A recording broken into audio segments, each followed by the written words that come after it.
दोस्तों स्वागत है आपका इनसाइट नॉलेज की एक और नई वीडियो में। आज की इस वीडियो में हम हमारे वर्ल्ड अफेयर से जुड़ी दो ऐसी खबरों के बारे में बात करेंगे जो पूरी दुनिया में काफी बड़े बदलाव लाने की क्षमता रखते हैं। जिसके तहत हमारी पहली खबर भारत द्वारा उठाए गए एक ऐसे कदम को लेकर है जिसने 10 या 20 देशों को नहीं बल्कि 60 से भी ज्यादा देशों को एक काफी बड़ा झटका दे दिया है, क्योंकि भारत ने इन सभी देशों के साथ पिछले 4 दशकों से चला आ रहा एक बड़ा समझौता रातों रात रद्द कर दिया है। वहीं पर हमारी आज की दूसरी खबर भारत में आधिकारिक दौरे पर आए एक ऐसे लीडर को लेकर है जिनके फैसलों का असर भारत और चीन के संबंधों पर भी पड़ता है। इतना ही नहीं बल्कि हमारी दूसरी खबर में हम जिस लीडर के बारे में आपको बताने वाले हैं उनके देश द्वारा हाल ही में दिए गए बयानों की वजह से भारत के विपक्षी दलों ने सरकार को भी निशाने पर लेते हुए काफी तीखे सवाल भी किए, जिससे ये समझना ज्यादा मुश्किल नहीं है कि भारत और इस लीडर के बीच होने वाली बातचीत और बातचीत के बाद लिए गए फैसलों का प्रभाव दोनों देशों के 200 करोड़ से ज्यादा लोगों को एक ही बार में प्रभावित करने की क्षमता रखता है। तो चलिए जानते हैं कि आखिर भारत ने ऐसा कौन सा समझौता तोड़ दिया जिसने इतने सारे देशों को बड़ा झटका दे दिया, और आखिर वह कौन से लीडर हैं जिनके भारत दौरे पर पूरी दुनिया की नजर टिकी हुई है। दरअसल दोस्तों लेटेस्ट मीडिया रिपोर्ट से इस बात का खुलासा हुआ है कि भारत ने साल 2015 के पहले जितने भी देशों के साथ BIT यानी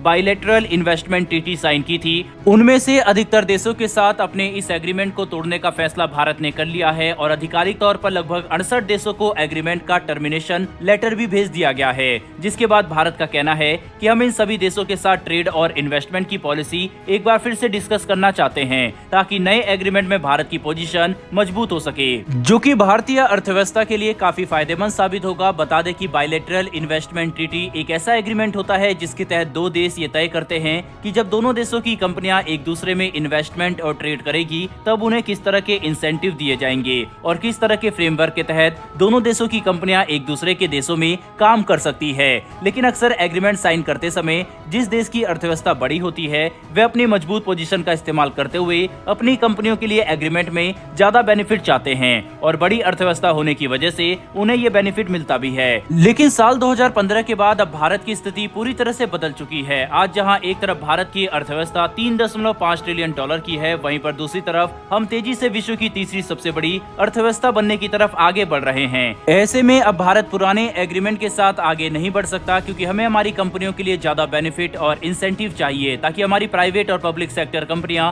दूसरे देशों में आसानी से ट्रेड कर सके। ऐसे में भारत ने फैसला लिया कि साल 2015 के पहले हमने जितने भी देशों के साथ ये एग्रीमेंट साइन किया था उन्हें रिव्यू करके हर उस देश के साथ हमने अपना एग्रीमेंट कैंसिल कर दिया जहां पर भारतीय कंपनियों को बराबर के इंसेंटिव या बेनिफिट नहीं मिल रहे थे। जिसके बाद अब ये सभी 68 देश भारत के साथ एक बार फिर से टेबल पर बैठेंगे और एक बिल्कुल नए फ्रेमवर्क के तहत भारत इन सभी देशों के साथ बाइलेटरल इन्वेस्टमेंट ट्रीटी पर हस्ताक्षर करेगा, जिसमें लिखे गए कंडीशन और टैरिफ भारतीय कंपनियों के लिए ज्यादा फायदेमंद होंगे। वहीं पर क्योंकि भारत ने 68 देशों के साथ रातों रात इतना महत्वपूर्ण एग्रीमेंट कैंसिल कर दिया और अपने फायदे को देखते हुए सभी देशों के साथ एक बार फिर से डिस्कशन करने का फैसला किया, इसीलिए इसने ये बात साफ कर दी है कि भारत एक आर्थिक सुपर पावर बनने के लिए काफी गंभीरता से काम कर रहा है, जिसके लिए हम हर वह जरूरी रिफॉर्म करेंगे जो जरूरी होगा, और ये काफी अच्छी बात है। बहरहाल बढ़ते हमारी दूसरी खबर की तरफ। तो दोस्तों ये खबर भूटान के राजा के भारत दौरे से जुड़ी हुई है, जिसके तहत सोमवार दोपहर में भूटान के राजा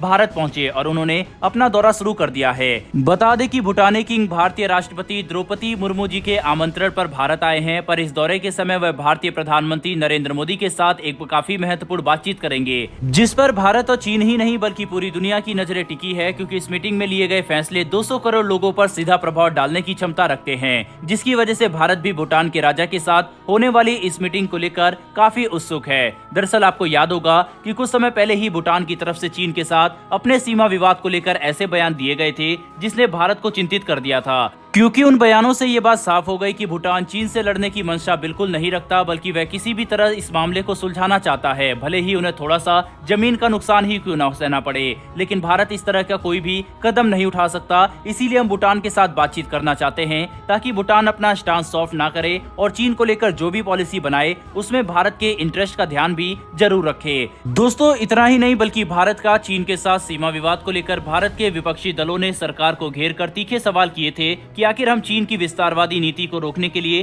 किस तरह के कदम उठा रहे हैं, जिस पर भारत ने ये बात साफ कर दी थी कि हम चीन के सामने डटकर खड़े हैं और हमारे सैनिक 1 इंच भी पीछे नहीं हटेंगे। हालांकि अब विवाद भूटान और चीन के बीच में है, इसीलिए अगर भूटान भारत को इग्नोर करके चीन को लेकर किसी भी तरह का फैसला करता है तो ये हमारे लिए किसी सेटबैक से कम नहीं होगा, जो चीन के साथ भी हमारे संबंधों में तनाव ला सकता है। इसीलिए सभी की नजरें भारतीय प्रधानमंत्री और भूटान के राजा की द्विपक्षीय मीटिंग पर टिकी हुई है। बहरहाल दोस्तों, इस वीडियो में इतना ही, लेकिन भारत की पॉलिसी के ऊपर आपकी क्या राय है कमेंट बॉक्स में लिखकर जरूर बताइएगा। साथ ही हमारी आने वाली डेली वर्ल्ड अफेयर से जुड़ी ऐसी वीडियो के लिए चैनल को सब्सक्राइब कर बेल नोटिफिकेशन अवश्य दबा लें। फिर मिलेंगे ऐसी एक नई वीडियो के साथ। धन्यवाद। जय हिंद।